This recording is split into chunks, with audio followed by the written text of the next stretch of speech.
भतारो रंगदारो के रे बना ले यारो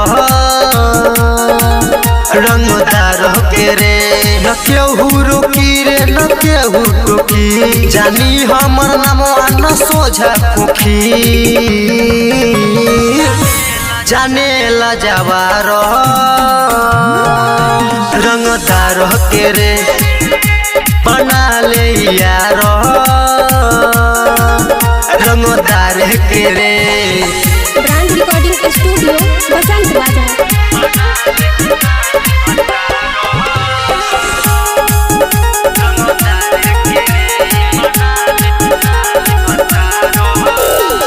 साने से जीवे रे अपने गुमान में केहू न छुई रे दुनिया जहान में।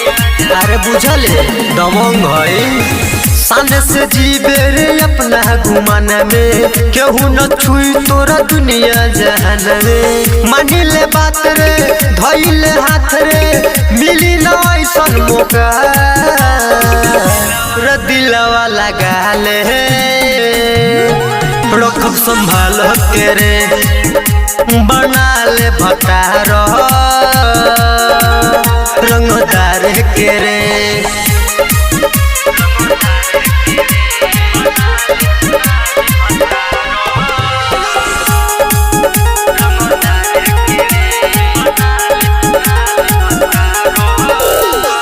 हमर गाँव रंगदार के हवे रे सीधा कनेक्शन सरकार से हवे रे।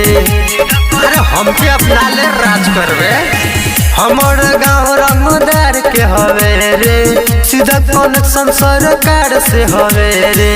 शुभ शर्मिला सोहनी दिलीप सुने न केहू के गुहार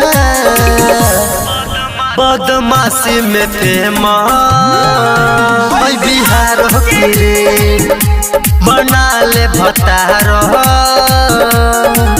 रंगदार के रे। अरे का सोचता रे जल्दी जल्दी हाँ कह दे।